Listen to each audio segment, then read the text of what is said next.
Hello, welcome to this video on gender relations and household economics. This is one video in the series on gender relations and economics in which I talk about some of the many ways in which gender relations are connected to economics and economic relations, and the ways that the economy and economics influence gender relations.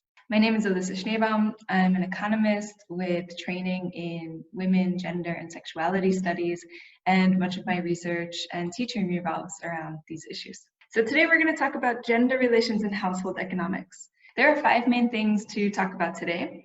The first is the black box of the household in economics. So how does economics understand an issue that could be seen as a black box, something that we can't know about, namely the household? The second point is to talk briefly about how economic models understand decision-making within households. The third thing that we'll talk about is the concept of work.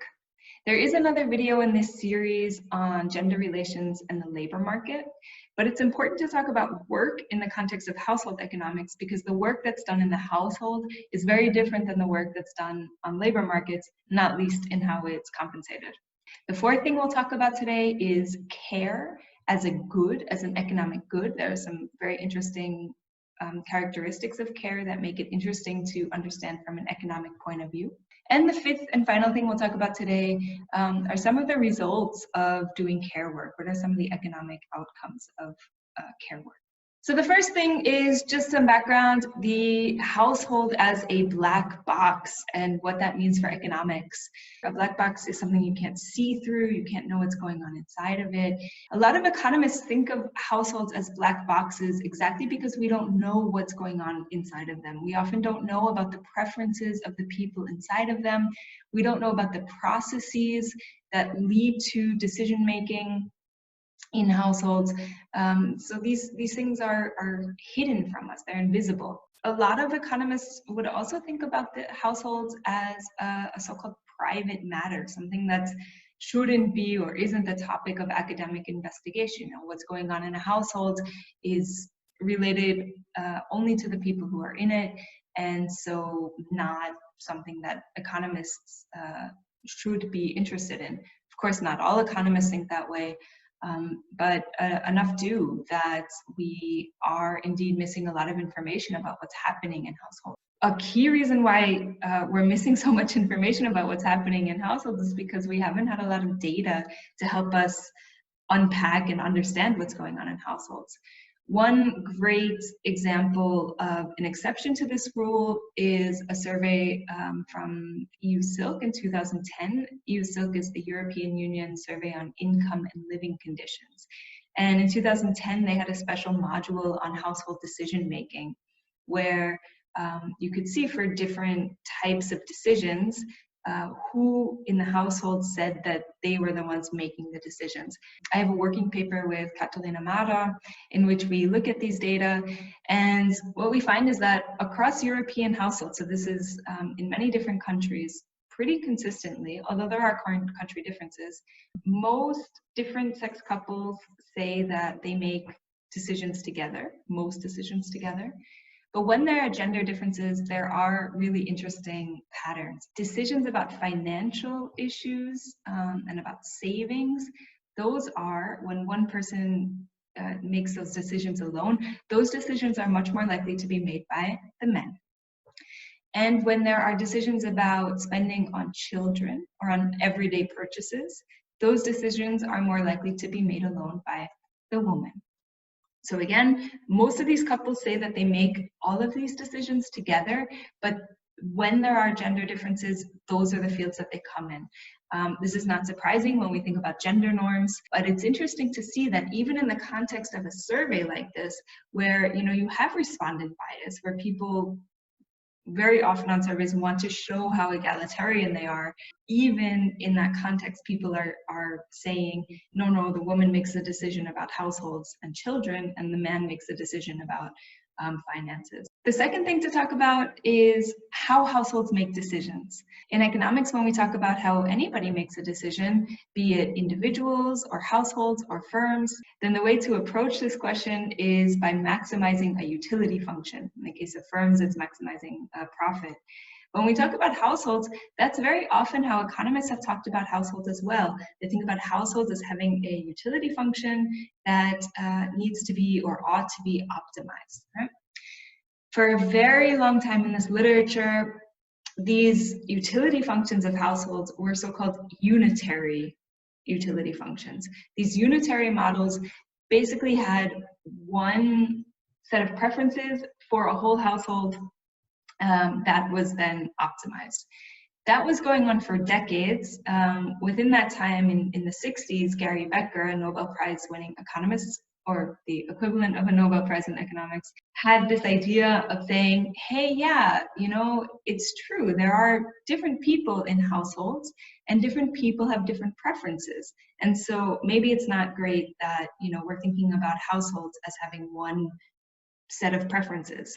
And so Becker's solution to this problem at the time was to have a so-called altruistic head of the household. And this altruistic guy was somebody who collected information about the preferences of everybody in the household and did the work of maximizing the utility function for the whole household. So in that sense, even early, I mean, this was the 60s and 70s. So, but even those efforts to consider the fact that different people in the household had different preferences still ended up with one utility function for the household. Later in the 80s, we started to see so-called collective models and bargaining models, where you had preferences of different people in the household who then were bargaining with each other, sometimes had conflict with each other, and we started to see somewhat more realistic reflection of reality of how households make decisions. The EU SILT data that I mentioned before is good proof of the fact that, you know, there's not always a lot of, or there's not always complete agreement about how decisions are made and who makes what decisions. In those data, you can see that sometimes the women, so I'm talking only about different sex couples in these data because there were too few same-sex couples to look at. A lot of times the woman would say, I'm the one who makes those decisions, whereas at the same time, it was the men who were saying, I make those decisions. So there's not always also complete understanding of or agreement about who's doing what. The third thing to talk about in this video is the idea of work. How do we define work? This becomes a really important question when we think about household economics. Why? Because there's a lot of work done in households. We all know that. Everybody does housework. Many of us do care work, either for young children or for sick people or for elderly people who need help. That's all work, but it's very different than the work that's done on the labor market because it's usually not paid, or it's underpaid, or it has a lot of different connotations and different characteristics because there's care involved. And that's something I'll talk about in a couple minutes. But let's stick to this definition of what is work. There are two really important points to make here. The first is the idea of a process benefit versus an outcome benefit. And the idea here is that some people say, you know, cooking for me isn't work because I really enjoy doing it. And that's a process benefit, right? I also really enjoy my work. I like making these videos. I like advising students. I like writing papers, things like that. That doesn't mean, though, that it's not work. Just because you enjoy something doesn't mean it's not work. And there's therefore an important differentiation to make between that process benefit and the outcome benefit. The outcome benefit is, does somebody else benefit from this activity that you're doing? And to what extent do they benefit? And when you can think about the outcome benefit, namely how much others are benefiting from your activity, then you can think of that as one definition of work. The definition that I prefer to use and that I think is very intuitive and really gets to the core of a lot of issues is a definition that was proposed very early in the literature, actually in the 50s, by Margaret Reed. And the definition is considered the third-party criterion. The definition of the third-party criterion is the following. If you could pay somebody else to do something for you, then it's considered work. Can you pay somebody else to take care of your child? Yes, then taking care of a child is work. Can you pay somebody else to cook for you? Yes, you can. Using this definition, then cooking is work. Can you pay somebody else to watch a movie for you? Well, you could pay somebody else to watch a movie for you if the point of watching the movie is to know what the movie is about. You know, the person could summarize it for you in the end. But usually we watch movies because we find it relaxing or enjoyable. And so paying somebody else to do it wouldn't give us the outcome of watching the movie that we are going for. So in that sense, something like watching a movie is not work. Right? This is a great definition, I think, because it really gets to the point that housework, care work is work, and we ought to consider it as such. There's a literature, especially from feminist economics, and also in the literature on national accounting, that attempts to put a value onto this work that's typically unpaid or certainly underpaid when it's paid. That literature typically does the following: takes time use data from a particular country and then assigns some value to care work, to childcare, and adds that all together. Says, okay, there were so many hours spent doing this work. That work was worth however many dollars or euros or whatever per hour. And you sum it all together and you say, that's the total value of that work. And then very often researchers will give an estimate of how much the work is worth as a % of GDP in that country. There are estimates of the value of that work going up to 50% in some countries. That's a very rich literature that has a lot of discussion about, well, how do we come up with the value of this work? You know, some studies sort of do a lowball technique and say, let's give it minimum wage, you know, and even when you assign the value of a minimum wage in a country to a particular type of work, like childcare or housework, then it's still, you know, 20% of GDP, 30% of GDP. So it's remarkable. It's a remarkable exercise that is very often done to show that this work is valuable. The fourth point to talk about is care as a good, care as a commodity. Right? This is a very interesting commodity to think about because from an economic point of view, it's very different than other commodities that are traded. So care is not at all a standardized good. Standardized goods are things like a can of soda that you would get from a machine, or, you know, certain fast food restaurants exist and operate in many countries, and you know you're going to get exactly the same thing if you go to that restaurant, and you know exactly what you're going to get because it's standardized, and that's what makes it successful. That's also what makes it great for a market, because you know what you're going to get, and so you know what you're willing to pay for it. Care is not at all standardized, and so it becomes very difficult to put a value on it, and also to feel comfortable trading it, because you don't know exactly what you're going to get when you ask somebody to do care for yourself, for your child, for somebody else you know and love who needs care. So there needs to be trust and respect in this relationship, and that leaves a lot of room for risk. Right? It's the same thing like when you bring your car to a mechanic. That's also a relationship where there's trust. And anybody who's had a bad experience with a mechanic knows that that's a really important part of that exchange. And the trust is a big issue. Some people are willing to pay more to have their car serviced from a mechanic that they trust, exactly because they need to know that it's going to be done well, and they're willing to pay more for it. That doesn't happen when a good is standardized. Another interesting component or characteristic of care is that very often care work is done out of intrinsic motivation. It's done because people who do caring want to care for the person who's receiving care. You know, very often parents do care work because they are intrinsically motivated to care for their children, or they care for the elderly, or they care for the sick. Very often you hear that teachers, you know, only do their job because they love teaching, because they care about kids.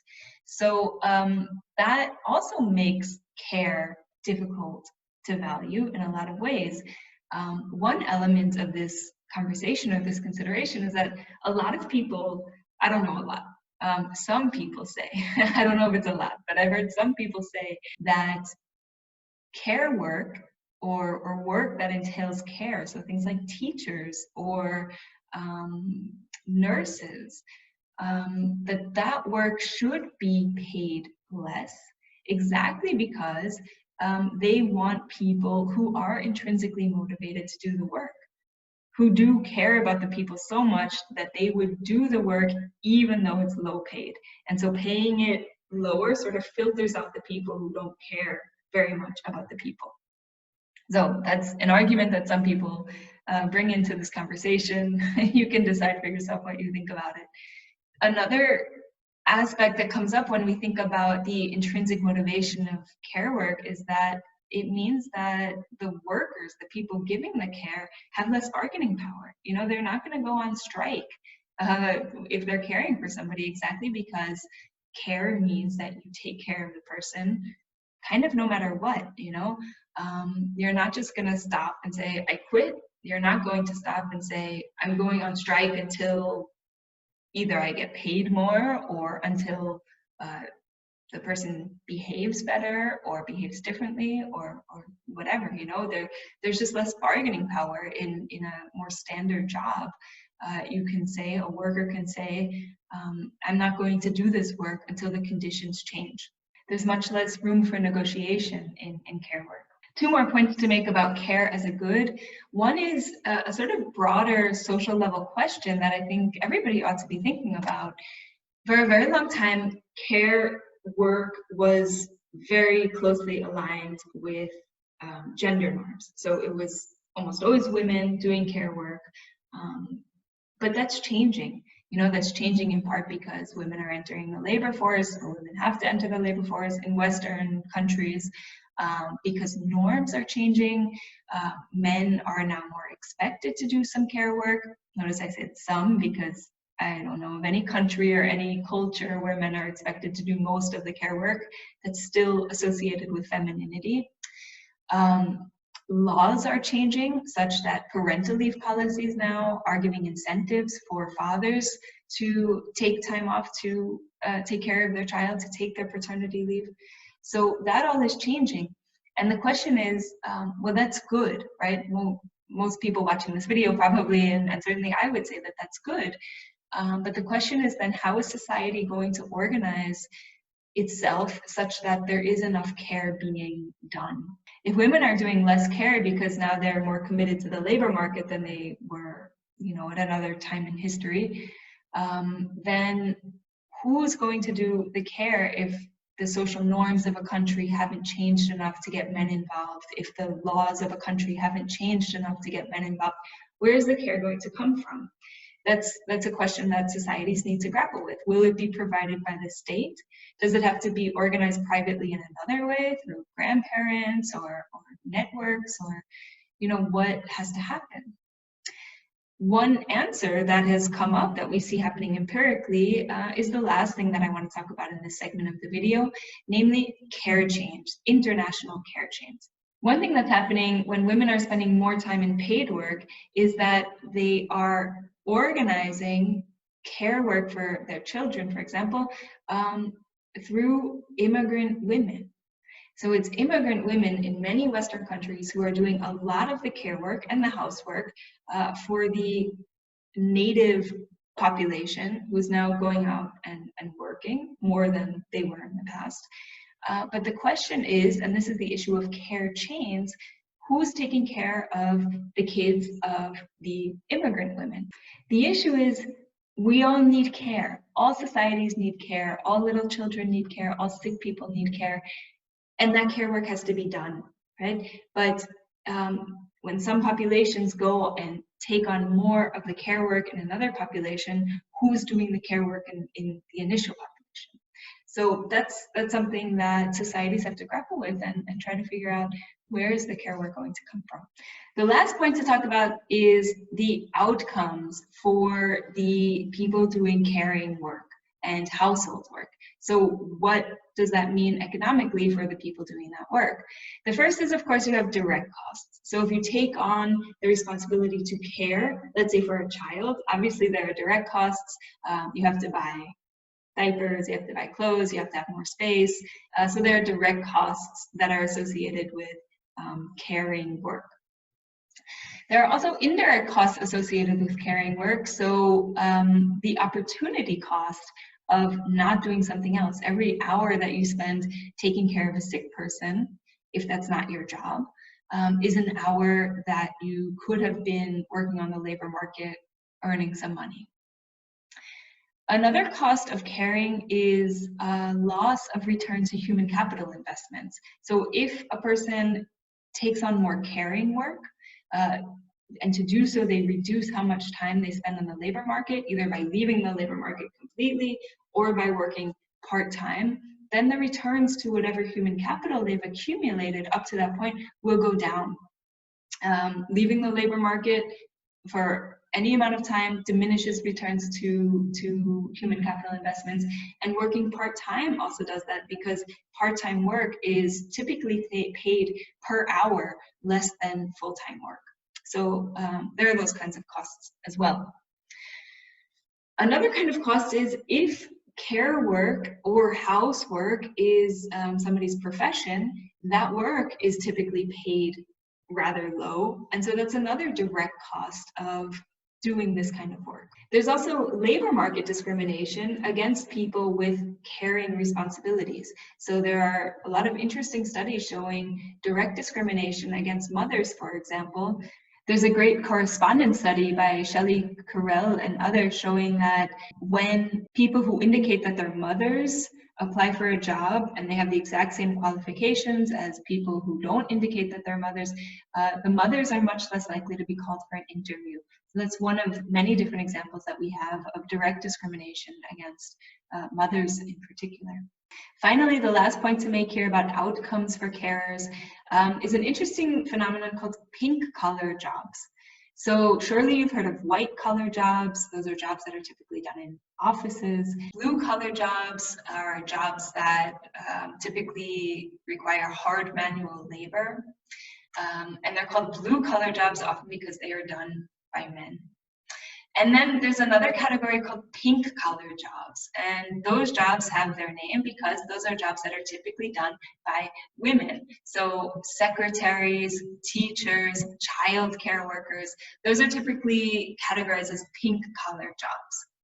Pink-collar jobs have the characteristics that they are in a lot of ways less competitive than, let's say, white-collar jobs. There are no rat race effects, there's no great incentive for working overtime, except for the direct pay that you get for it. And so those are jobs typically taken by women exactly because they offer more flexibility. So if women are the primary caretakers in their homes and in their own families, then these kind of jobs give them the flexibility to, let's say, pick up their kids from school. The cost, however, of pink-collar jobs is exactly that they are lower paid. These are sectors that are characterized by low pay, of very low job mobility. And so the cost of the flexibility that these workers, especially women, need or want to have in order to do their caretaking is exactly that they are being paid less. I talk a lot more about exactly this issue in the video on gender relations and labor markets. I hope that you found this video interesting and informative, and that you now have better understanding of the connection between gender relations and household economics. If you like the video, do check out the other videos in the series. Thanks for watching.